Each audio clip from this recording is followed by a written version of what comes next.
What is going on, YouTube? Welcome back to Thunder RC, and yes, I have my dbxle 2.0 and we are going off the death ramp.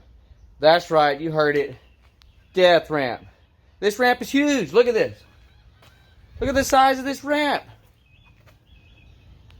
Will it survive? We'll see.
Okay, you saw it for yourself. This thing is a tank. It's a machine.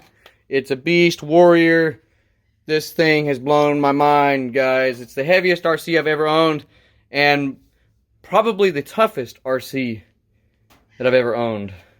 And it handles amazing. It drives amazing. And this thing's pretty much stock. Look, I'm running the stock ESC, stock motor, stock gearing, 8S. You can't go wrong. I mean, $1,100 bucks, yeah, that's high, but you get what you pay for.